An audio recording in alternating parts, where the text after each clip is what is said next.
Hello, everyone. I'm Jim Garrison. I'm the president of Ubiquity University. And I want to share with you some perspectives and thoughts I have about the situation in Ukraine.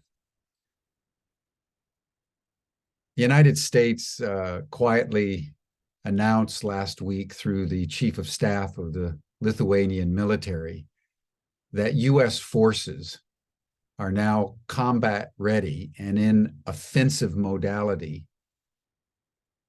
prepared for immediate action in Lithuania, not far from the Russian border. That's unprecedented, not only in terms of the conflict in Ukraine, but in history. This is the first time when U.S. troops have been combat ready in offensive modality on the Russian border.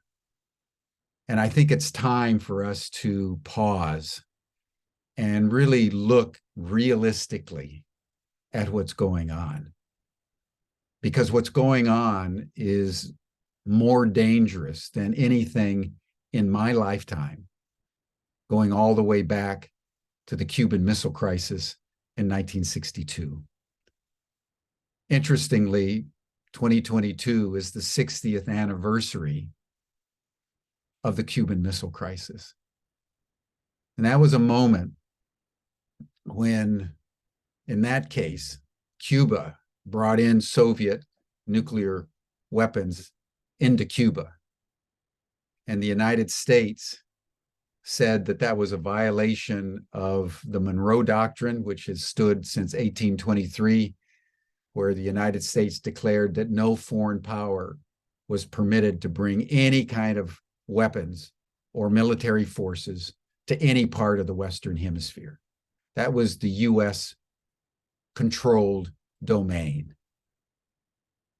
1962, Castro invited Soviet troops because shortly before the U.S. had invaded Cuba, trying to eliminate Castro, and he was looking for some way to bolster his position. The response by the Pentagon, by the State Department, by the Secretary of State and the Secretary of Defense of the United States in response to Castro's invitation of Soviet nuclear weapons onto Cuba was to say, we have to go first strike, we have to go to nuclear war. John Kennedy, who was president, couldn't conceive of taking that kind of action.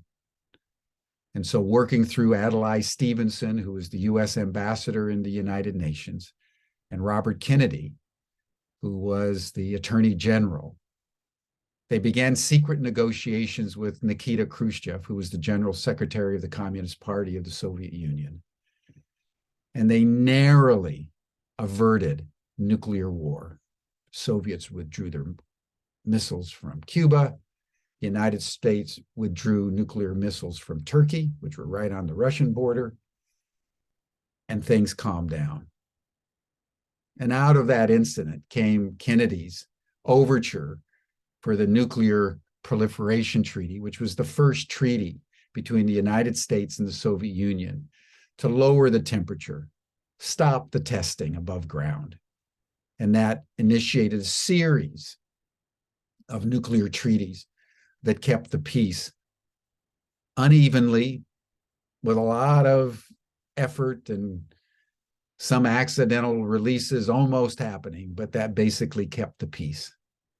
But for a few days in October of 1962, the world came within a hair's breadth of going to nuclear war, instigated by the United States.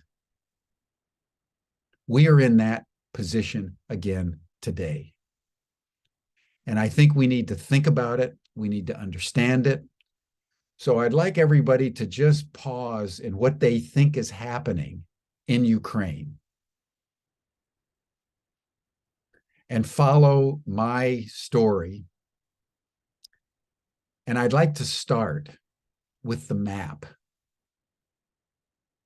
Take a look at a map of Eastern Europe, take a look at a map of Ukraine, and then look at what Vladimir Putin and the Russian army have done since they invaded Ukraine in February of 2022. They haven't tried to take over Ukraine. There was no invasion of Eastern Europe.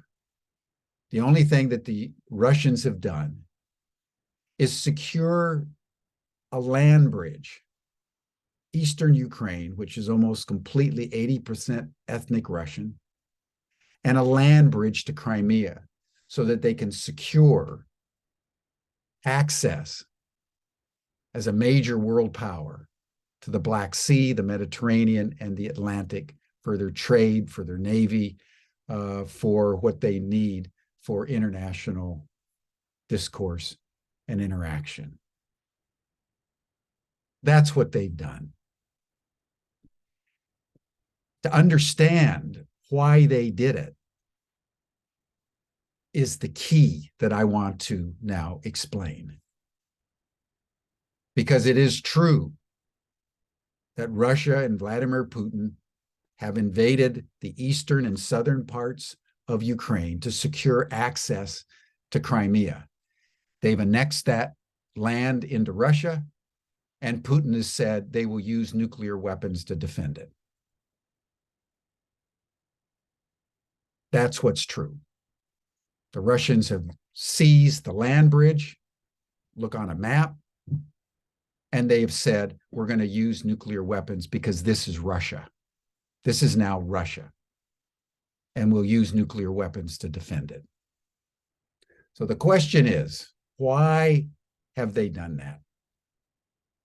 To understand why the Russians took this action, it's necessary to go back to 1989. We need to understand that instance in order to understand what's happening today in Ukraine.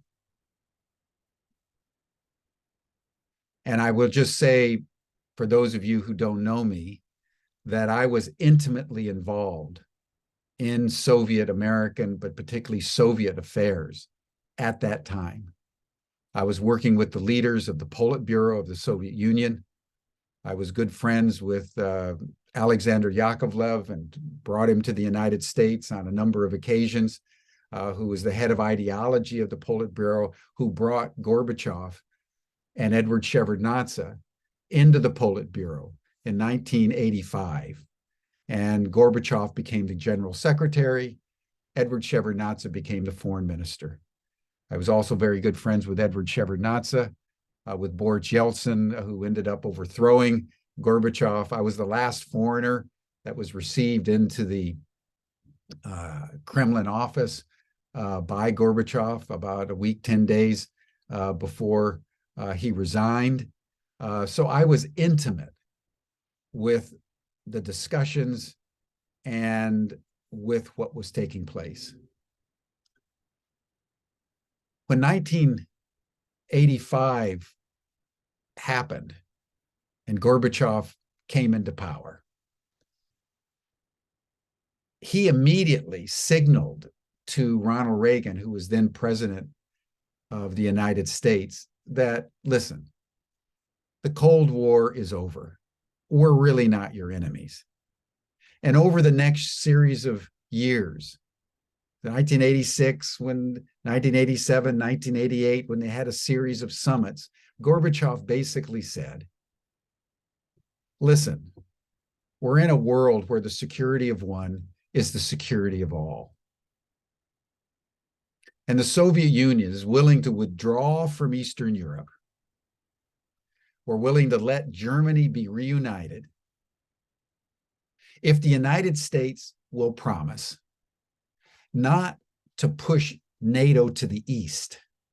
Let's let the Eastern Europeans just develop their own way of life. But let's agree that the Cold War is over. That's what they declared at Malta, if you remember. And let us begin with a new spirit.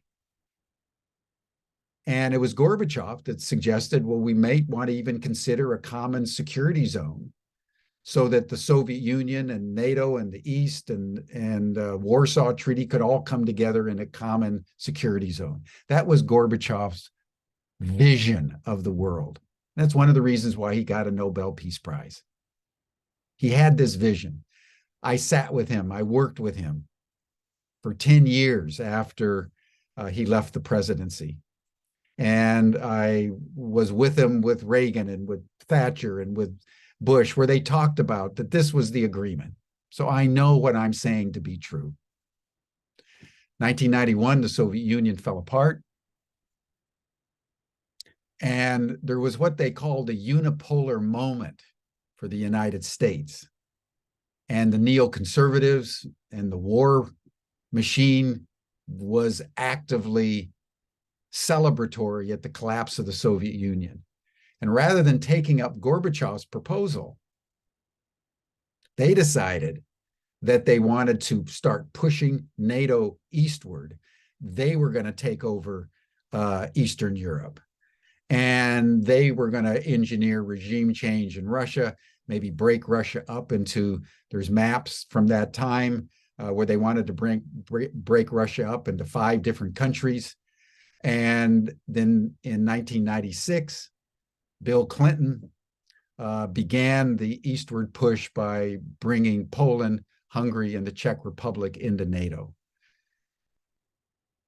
The Baltic states of Latvia, Lithuania, and Estonia were brought in next, and the rest of Europe, until finally in 2008, the United States and NATO had basically taken all of Eastern Europe into the NATO alliance and the EU. And in Bucharest, in May of 2008, they said, Ukraine is next. Now, what's really important to understand is that all during this time, beginning with Gorbachev, but also with Yeltsin, and also with Putin, who came into power in 2000, the Russians have been saying, we just want to be your partners. We're not communist anymore, starting with Yeltsin and Putin. We're capitalists. We should be in one security zone.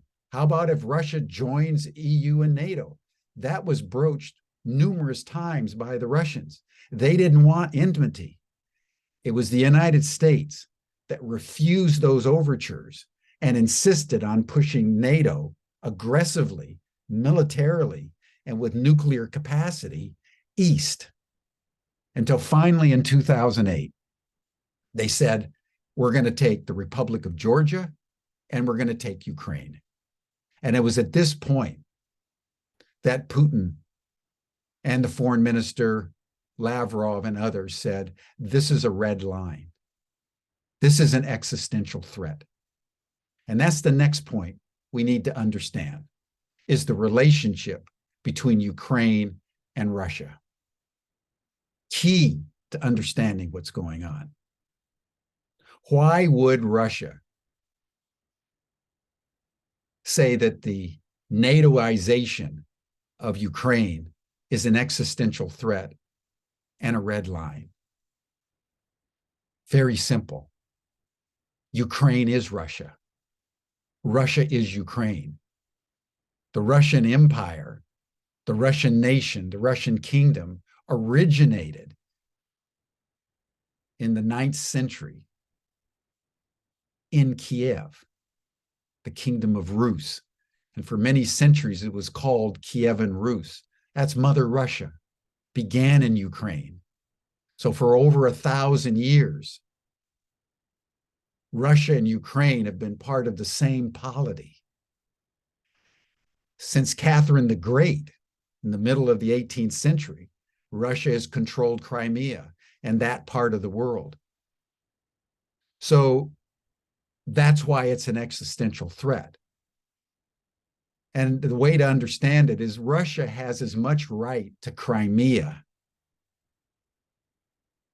and the Donbass as the Jews have rights to Israel.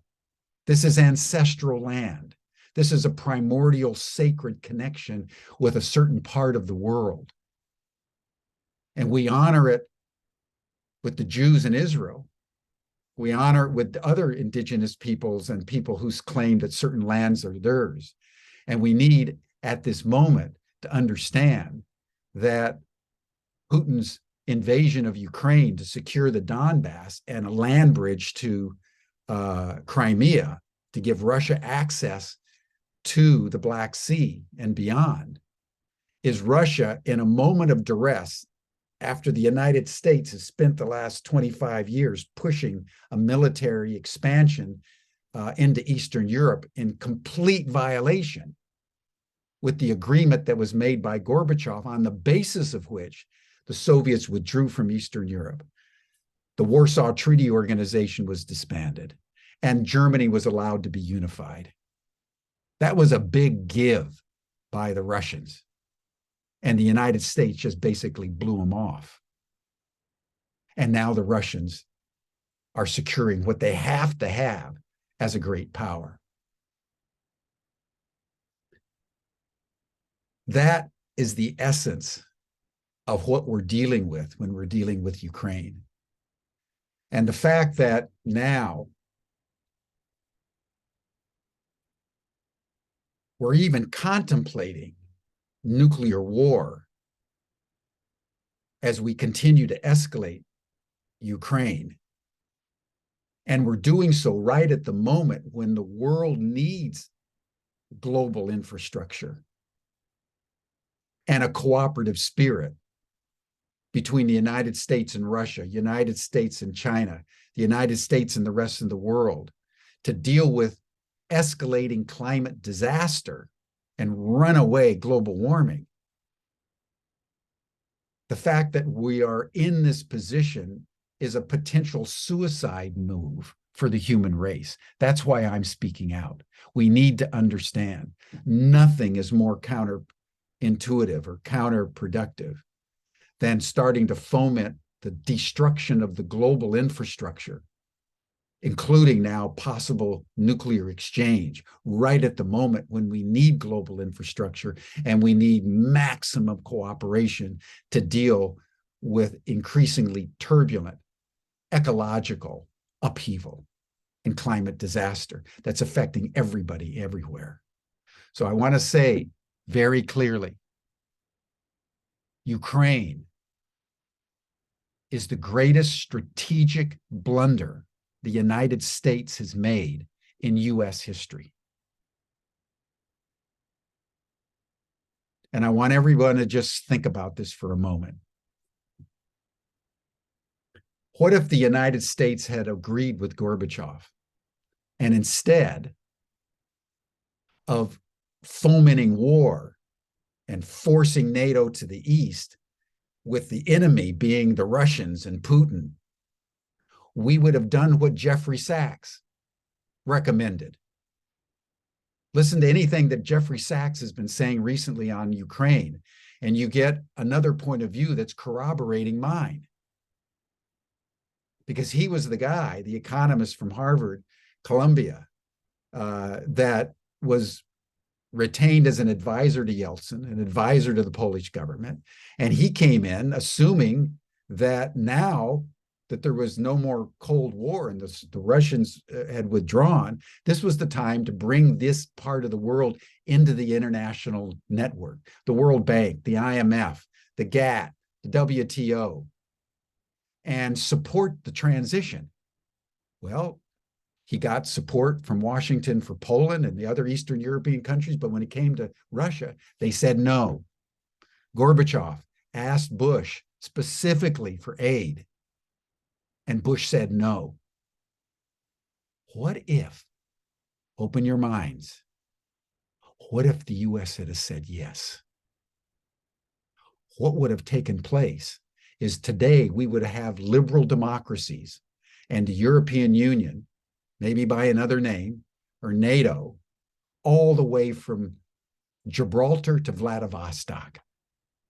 And the United States would have secured dominion over the world at levels we can't even contemplate.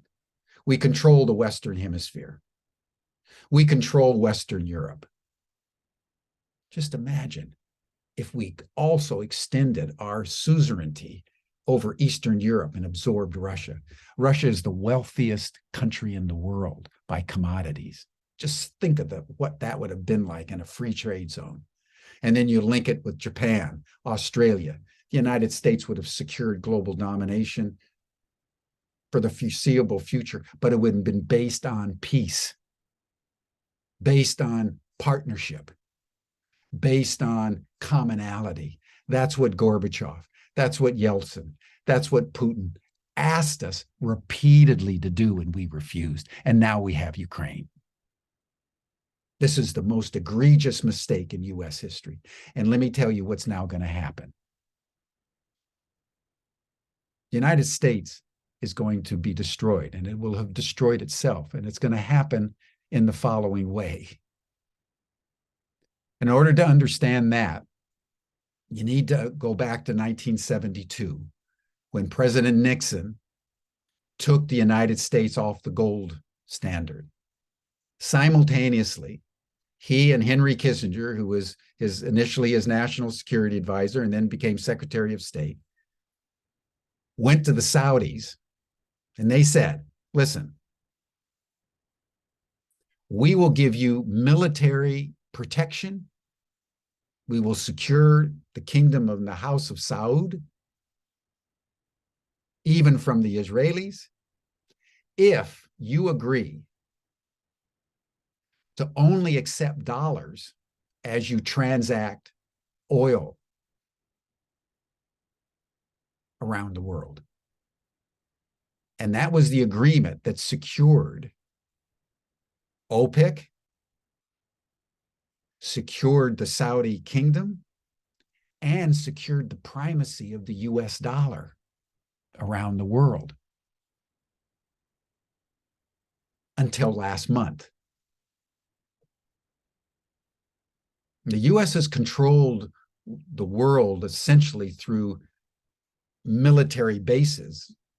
I think there's over 800 military bases around the world, and the primacy of the dollar in oil and commodities exchanges around the world. That's how the United States maintains control.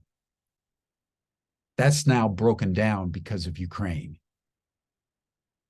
We exerted all these sanctions against Russia, but it didn't hurt Russia that much. Where it hurt is in Western Europe and the United States. What Russia has done is now link up with China, India, Iran, and the Saudi Arabian Emirates, and they're going after the US dollar. They've just announced that oil will no longer be traded exclusively in US dollars. It's going to be traded in multiple currencies. The impact of that decision is going to be catastrophic for US primacy. And it's all emanated because of Ukraine, because most of the rest of the world actually agrees with Russia. And if anybody was looking at what has happened since the ending of the Cold War, with the Americans pushing to the east, militarizing aggressively, and finally Putin securing the land bridge that Russians have to secure Crimea and Sevastopol and access to the Black Sea and the Mediterranean and the Atlantic. For most of the rest of the world, this is an easy equation. The US is completely wrong. Russia has rights to its own self-defense and its own ancestral lands. That's what's true. And by the way, this is what Henry Kissinger said in Davos earlier this year. He made a powerful statement, and he called it. He's 100 years old. He's the dean of foreign policy, and he made two very simple points. He said, Ukraine is not worth the deconstruction of the global order. It just isn't. It's not important enough. We need the global order to cooperate. And the second thing he said is, we got to let Russia keep what it's got because it's been taken in Russian self-interest. And if you look at a map, the easiest solution is right there. Acknowledge that Russia is taken land that is historically is. Ukraine can keep the rest of it, and the Ukrainians have Odessa. So both countries have access to the Black Sea. NATO needs to withdraw from Ukraine. Ukraine and Russia should be able to work it out in whatever way they're going to work out, and they've worked it out for over 1,000 years. So I am sure they're capable of doing it if the United States would withdraw its pressure for war. This is what we have to understand. And therefore, and I understand that there's now no peace movement anywhere around Ukraine. That is the tragedy of our time. And it shows you the efficacy with which the governing military industrial complex, in this case, is able now to control mass media.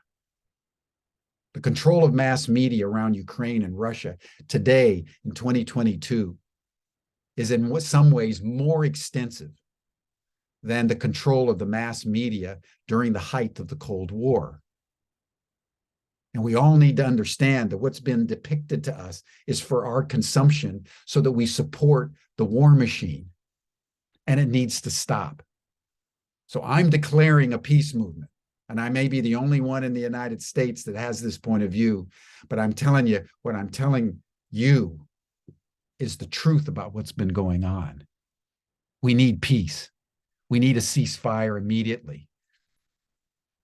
Joe Biden, Vladimir Posner, Vladimir Zelensky, all need to sit down together in a summit.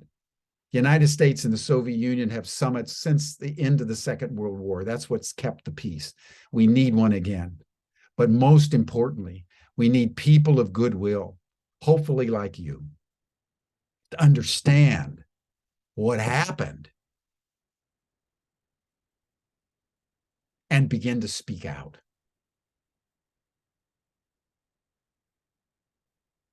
This country of the United States, to summarize, is making its greatest strategic mistake in Ukraine. And if it doesn't turn it around, the United States is going to lose all basis of world power because the dollar is about ready to be sidelined.